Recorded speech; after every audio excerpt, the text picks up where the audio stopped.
Welcome to the Reno Design Show virtual edition. In April this year, we were meant to be bringing you our second amazing event, but unfortunately, of course, things were cancelled because of COVID. But it doesn't mean we haven't got our amazing exhibitors back, including Ben from Spencer Constructions, who was with us last year at the show. So I had to get you back for a chat because we had such a good time, and it was such a great event for you guys because you met so many wonderful clients out of the show last year. Yeah, it certainly was, and thank you very much for having me back. It's certainly an honour to be here, and unfortunate that we've had the delay this year, but we're looking forward to getting back next year.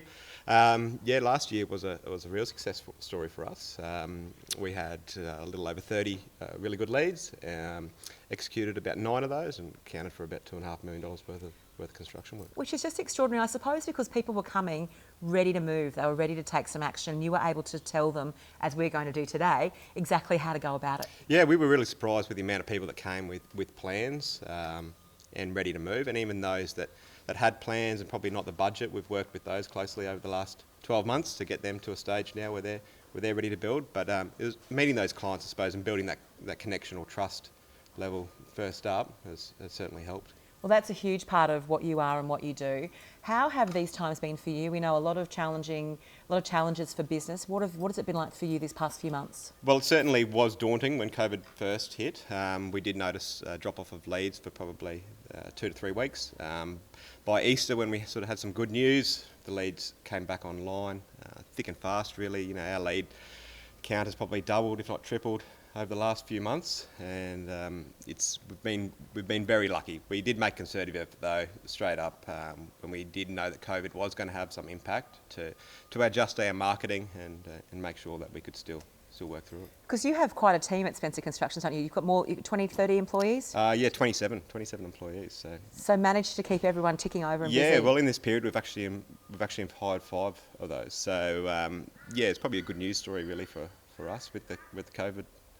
And do you think that secret of that success is, you said you had to adapt and adjust and change like everybody has had to, but particularly do you think it's because of the relationships that you were able to build prior with your clients? Oh, certainly.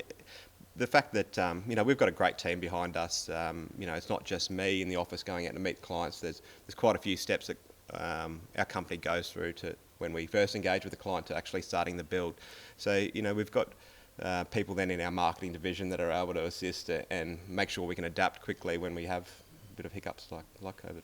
So tell us about Spencer Construction. So not everyone came to the show last year. You're seeing us for the first time, which is good news. You are a family business, aren't you? Yeah, we are a family business. I started this business 8 years ago as a carpenter, just me and a labourer, really. Probably it stayed like that. We were out in Roma, and Gympie. Moved to Brisbane 2 years in, and really struggled probably to make connections in Brisbane. I didn't know anyone from a small country town. Yeah. And then once that sort of took off, we really expanded. And so the last 3 or 4 years have been really, really exciting for us.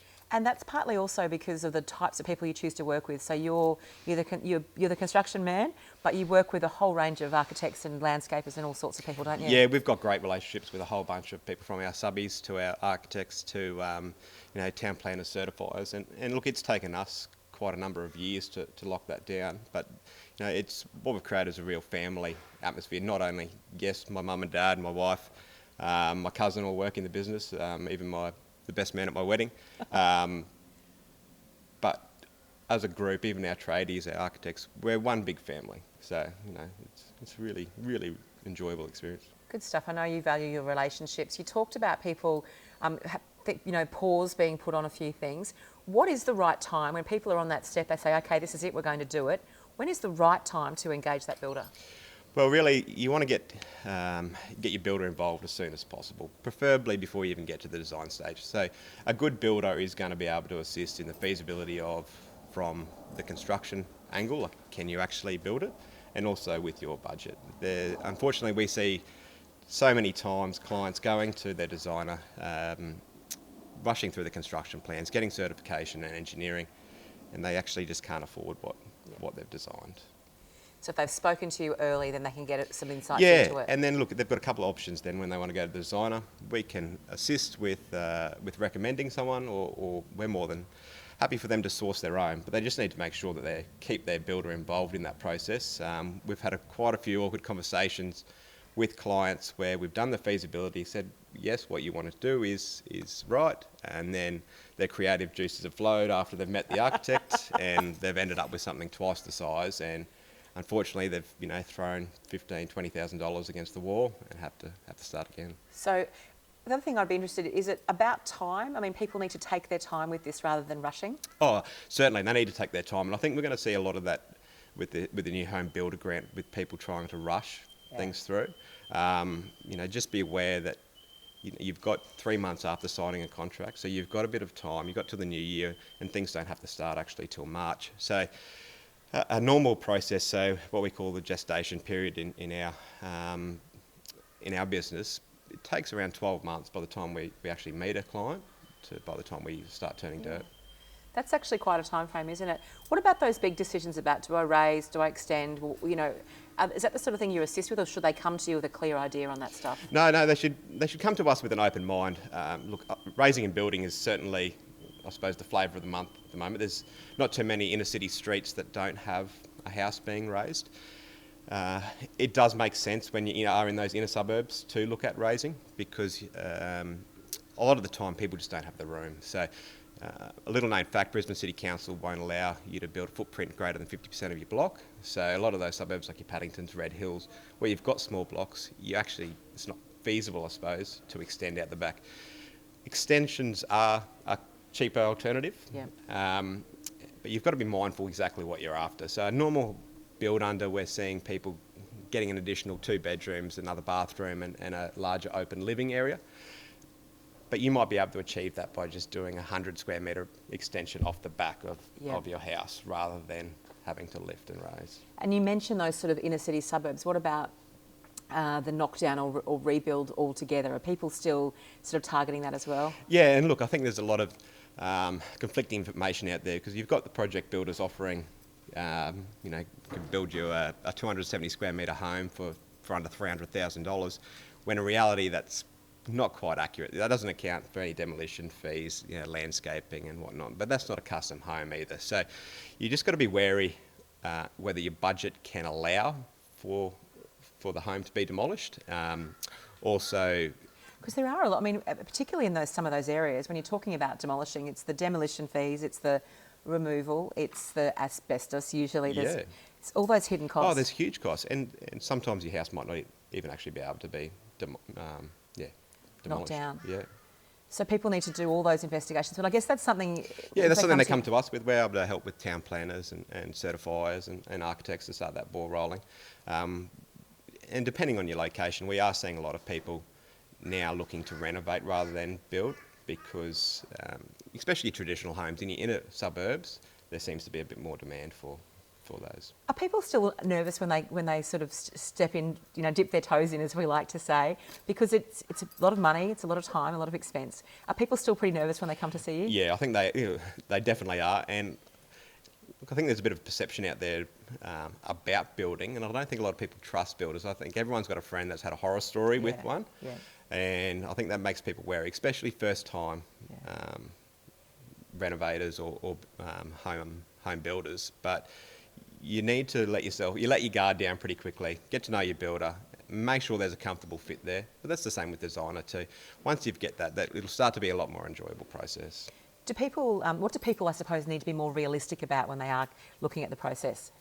Probably budget is one. So it's all good for, a lot of builders will throw out a square metre rate for construction. They might say it's going to cost you $1,800 a square or $2,000 a square. But that might not reflect actually what you want. So is that kind of almost, sorry to interrupt, is that kind of almost like an old-fashioned thing? Yeah. Like once upon a time a value, or someone would say, this is what it's going to cost you per square metre, or with a spec home, that sort of thing. But it's not really the way it's done now, is it? No, not really. And look, it's quite dangerous, because you could end up with a home, okay, well, I think I can build a new home for $450,000, but you might choose a kitchen cabinetry that's worth $80,000. Then all of a sudden your square metre rate is just bumped up by $300 or $400 just from that. And so I guess on that, be realistic, and also don't just price it per square metre. Thinking about people, have their Pinterest boards and they have all these images and ideas of what they want. So come to you with ideas, but they need to probably be realistic about what they can actually get. Oh, that's right. And it's a case of just working back and forth with them. You know, we like clients to start with a wish list, and we do that right from the start. So 9 times out of 10, that's going to come back higher than budget. But then it's a case of just working with each other, getting to where you need it to be. You know, we might reduce some things. You might want to not look at doing your custom walk-in robe and spend some more money on the kitchen and then do your robe at a later date. So just looking at things like that to make it feasible.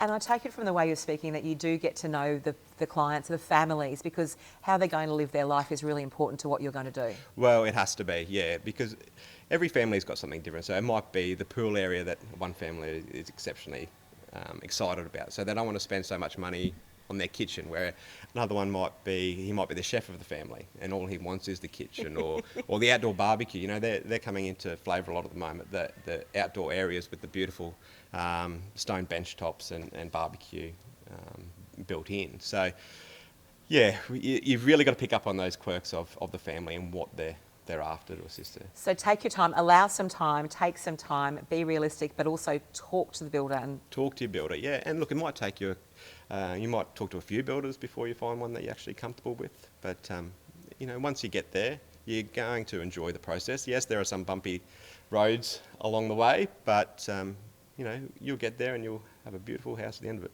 So it's been pretty much 12 months since we last saw you. What's your favourite project or one of your favourite things you've done in that time? We've got a really large renovation happening at the moment out at Wollongabba, beautiful early 1900s Queenslander that is going to be very traditional at the front, but very modern out the back. And so it'll be our biggest residential contract to date, and it's going to be an exceptional home. Excellent. Well, we can't wait to see it at the end. Ben, thank you for coming along and being a part of our Reno Design Show virtual event. And you can check out Spencer Constructions and the wonderful work they do. And yeah, thank you for being with us. No worries, great. Thanks for having me. Right through July 8th to the 26th, you'll see all sorts of great events, chats, ways you can catch up and support the Reno and design industry.